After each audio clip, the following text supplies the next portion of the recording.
जब थोड़ा थोड़ा बचपन, थोड़ी थोड़ी जवानी होती है, उसको टीनेज बोलते हैं। जब थोड़ा थोड़ा अंधेरा, थोड़ा थोड़ा उजाला होता है, उसको डॉन बोलते हैं। ज़िंदगी में जो चेंजेस आते हैं वो एक्सेप्टेबल है। आपकी चाहतें दिन दिन बदलती हैं, मिनट मिनट बदलती हैं, क्योंकि ये दुनिया है, मिनट मिनट में बदलती है।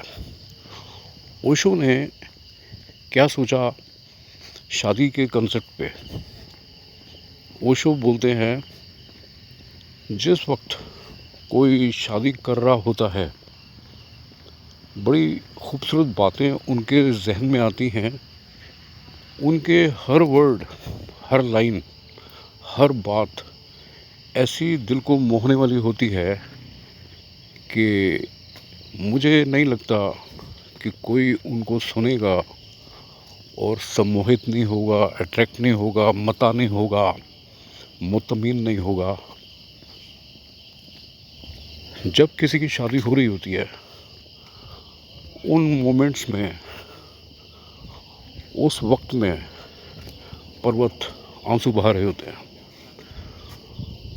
और अप्सराएं खफा होती हैं, एंजल्स भी खफा हो रहे होते हैं, नदियां भी रुक रुक के आंसू बहा रही होती हैं, समुद्र भी थम जाते हैं।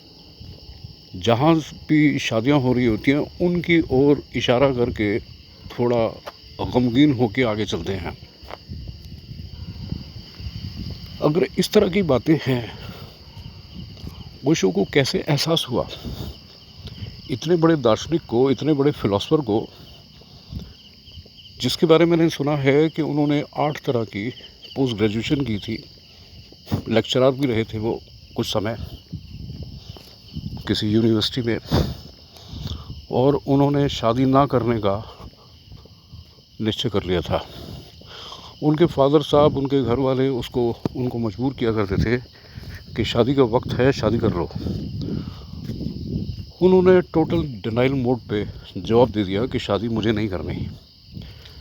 ओशो जिस वक्त पैदा हुए थे और आखिर लम्हे तक हर वो काम करते थे जो दूसरे करने की भी नहीं सोचते थे। अब सवाल ये है कि शादी करनी चाहिए कि नहीं करनी चाहिए। This is not a critical question. Absolutely it is not a critical question. I repeat my this line, शादी करनी चाहिए कि नहीं करनी चाहिए, it is not a critical question. आपके जहन में, आपके अंतःकरण में, आपके इंट्यूशन में क्या जवाब आता है, आप वैसा ही करिए। आपकी अपनी ज़िंदगी है, ये ठीक है। आपके घर में माता पिता, दादा दादी, नाना नानी, चाचा चाची, पूरा परिवार आपके पीछे पड़ता है कि आप शादी करो। लेकिन जो रिसेंट्स के कुछ एग्जांपल्स मैं आपको पेश करूंगा, उसमें कुछ भी डिनाइल मोड पे ही है शादियों का कंसेप्ट, या डिनाइल मोड्स पे नहीं है शादियों का कंसेप्ट। ये घर घर में आपस के फैसलों की बातें हैं, किसी पे थोपने की बातें कतई भी नहीं है, क्योंकि सबकी अपनी अपनी ज़िंदगी है, सबके अपने अपने फैसले हैं, सबका अपना अपना माइंडसेट है और सबको स्वतः निर्णय करने के पूरे फ्रीडम है। क्योंकि ओशो ने बहुत बार बोला, प्यार में जब आप किसी को बांध देते हो, वो प्यार प्यार नहीं रहता, वो एक मजबूरी रहती है। किसी पे रूलिंग करने का इरादा करके शादी की जाए, और होता तो रूटीन में ऐसा ही है, या तो जो गर्लफ्रेंड बनी थी वो जो वाइफ बनती है, जो बॉयफ्रेंड बनता था, जो हस्बैंड बनता है, उनके माइंड चेंज हो जाते हैं द मोमेंट मैरिज बिकम्स। एक तो रूल करता है एक के ऊपर, एक को तो बात माननी पड़ती है, एक के साथ हालांकि एडजस्टमेंट एडजस्टमेंट एडजस्टमेंट ये फार्मूला है ज़िंदगी जीने का, मगर हैरान नहीं होना चाहिए। मैं आपको एक दो एग्जांपल आज दे देता हूँ ओशो की बातें जिनसे कनेक्ट हैं।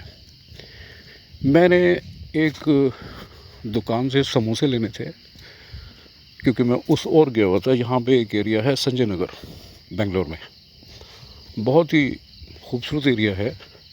Every time life is bubbling there, ऐसा आभास होता है वहाँ जब भी चले जाओ। यहाँ पे बहुत सारे एरियाज़ ऐसे हैं जहाँ पे life all the time is bubbling, life all the time is enjoying. हर समय ऐसा लगता है कि जैसे कोई डांस कर रहा है, कोई ट्विस्ट कर रहा है, कोई गाने की धुन गा रहा है। बेइंतहा रेस्टोरेंट्स हैं वहाँ पे, बेइंतहा पार्क हैं और बेइंतहा खुशियों का ख़जाना वहाँ पे टिका हुआ है। तो समोसे वाला समोसे तल रहा था, तो एक लड़की ने मेरे को बोला आप भी बैठ जाइए, मैं भी समोसे लेने का इंतज़ार कर रही हूँ। तो मैंने पूछा तुम करती क्या हो? She said I am doing preparation for my CA। और आगे बोलो, मैंने उनसे पूछा, उसने अपना नाम बताया। She was from a state, north Indian state. वो बोली I have decided not to marry. मैंने नहीं पूछा कारण, और मैंने पूछा तुम्हारे घर वालों को मालूम है कि तुम शादी ना करने का इरादा बना बैठी हो? शी सेड आउटराइट, मैंने सबको बोला है कि मुझे शादी नहीं करना है और किसी को एतराज़ नहीं है। मैंने कहा अगर तुम बताना चाहती हो तो थोड़े से रीज़न्स तो बोलोगी क्योंकि एक रूटीन है, as and when you are young, as and when you finish your graduation और पोस्ट ग्रेजुएशन और whatever you have decided to finish the studies, उसके बाद शादी करने का कॉन्सेप्ट तो हर घर में है, घर घर में है। वो बोली मैं घरों में देखती हूँ खुशियाँ नहीं हैं, मजबूरियाँ ज़्यादा हैं, लाइफ को खींचने के बहाने बहुत निकलते हैं, आनंदित होने का बहाना तो कोई नज़र में नहीं आता। घर में कोई खफा है, कोई खिंचा है, कोई किसी के साथ बैठना गवारा नहीं करता। ये वो रीज़न्स हैं जिसमें मेरा दिल खुश नहीं है शादी का नाम सुनते ही। ये उसने बोला और मैंने दबी ज़ुबान में उसको बोला नहीं है मगर मैंने ये सोचा, हल्की सी स्माइल देके उसको, कि यू आर बोल्ड, ब्यूटीफुल तो तुम हो ही, but you are bold as well as. वो बहुत खुश हुई। देखिए इस तरह के एग्जांपल्स बहुत हैं। Where I am living I come across many people who tell about the truths. Life में चलना क्या चाहिए, लाइफ में चल क्या रहा है, घट क्या रहा है, दोनों में बहुत बड़ा डिफरेंस है। ज़िंदगी जो है वो किसी कॉस्ट पे, एट एनी कॉस्ट, किसी भी कीमत पे खिंची नहीं चलनी चाहिए। ज़िंदगी बहुत कीमती है, ओशो यही बोलते हैं।